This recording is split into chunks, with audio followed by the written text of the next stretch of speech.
I believe that your addiction is showing you the way home. So, what do I mean by that? So, I believe that when a child is born, they are pretty damn pure.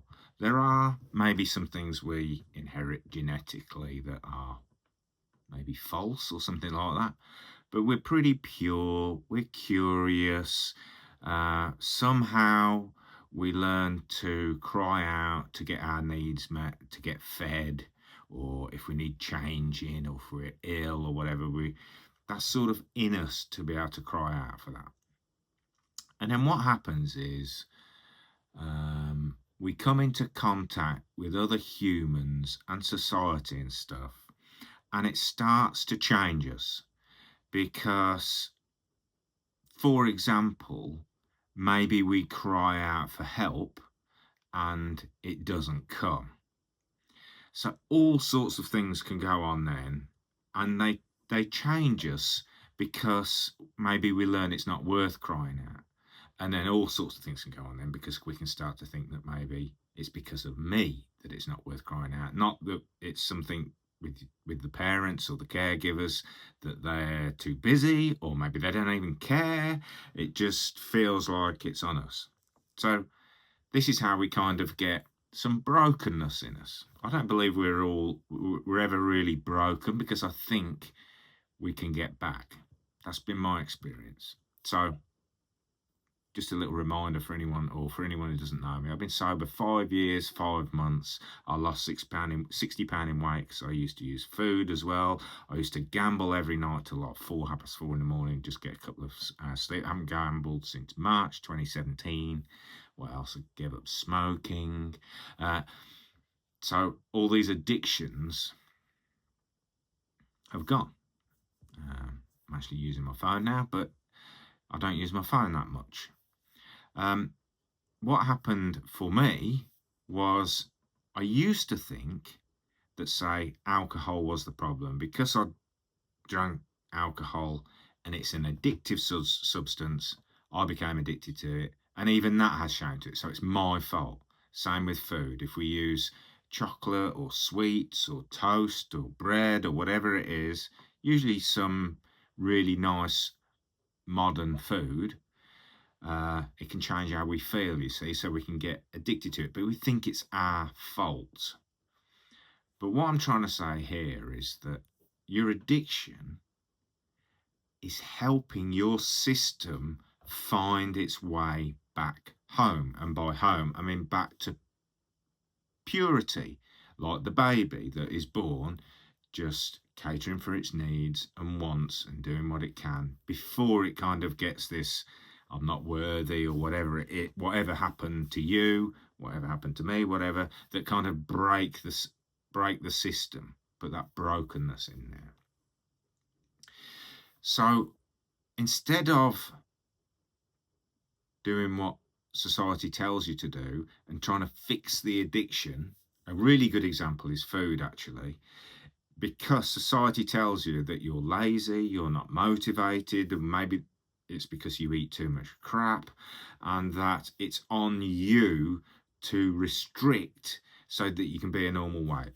That made sense to me years ago. It doesn't make any sense to me at all now. Unless you're just like a few pounds overweight, then yeah, you could just like restrict a few pounds off.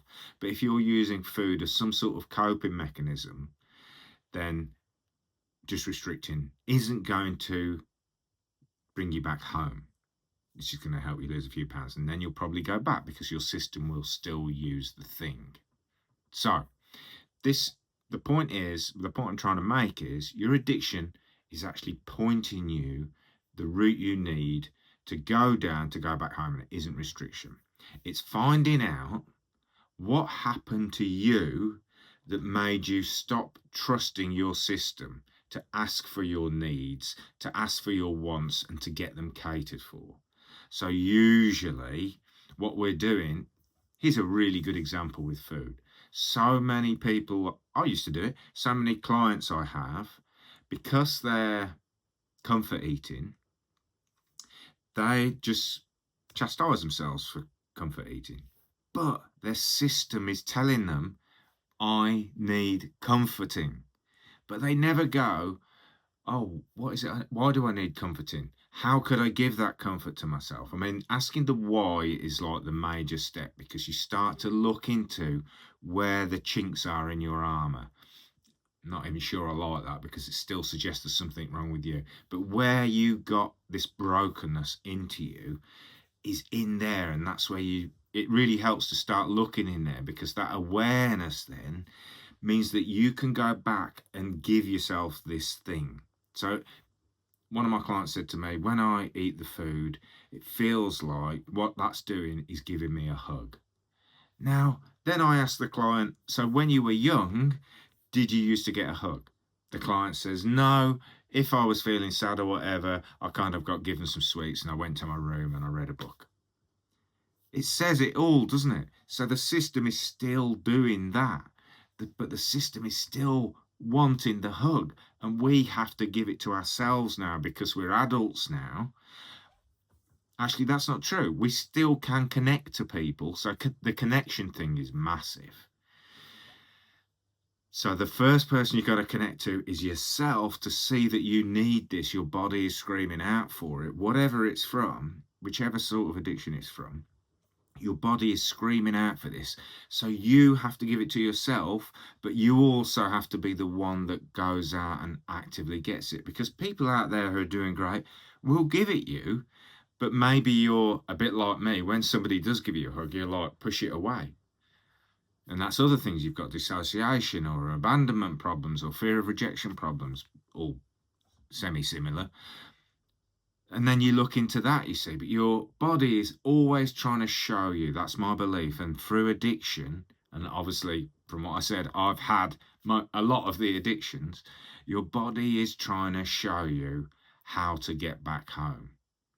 It's showing you the ways that you've compensated for the fact that you're not home, using drink to feel relief, using drink to feel connected to other people. So I used to have like really bad social anxiety, in the respect that I was hypervigilant. Always thought there was danger around, because the way my stepdad brought me up. I was always scared of him coming home from work, scared of him getting up in the morning. Actually, he was always up before me in the morning, but I was always scared. So I became hypervigilant. So I was always looking around. And whenever I went out with my friends when I was young, I really wanted to go out because I wanted to meet girls.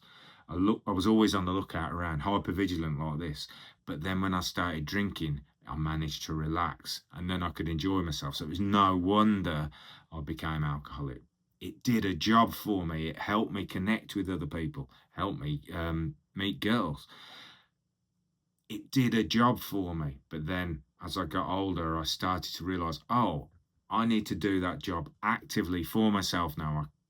Although I was broken by my stepdad, I had that brokenness in me. I can fix it now that I'm aware of it. It's not going to be easy, but I can do it. So that's what I'm saying. It's showing you a way back home. You can actually, like my relationship with alcohol is actually quite a loving one now, because I'm like, thank God I had that. And actually, when I took it away, it was very tough for me, because then I started to, so that's like 5 months ago, I started to drift towards depression, because that's how I learned. That part of my life was how I really learned that, oh, there's something that was giving me and I've taken it away. I've restricted like most people do. Oh, hang on. And that's when I started getting therapy, more therapy. I had therapy years and years ago as well, but I've been getting therapy for a few years now and getting the help to reconnect to myself, reconnect to the outside world, and find home again. I hope that helps. Got any questions, let me know. Keep going.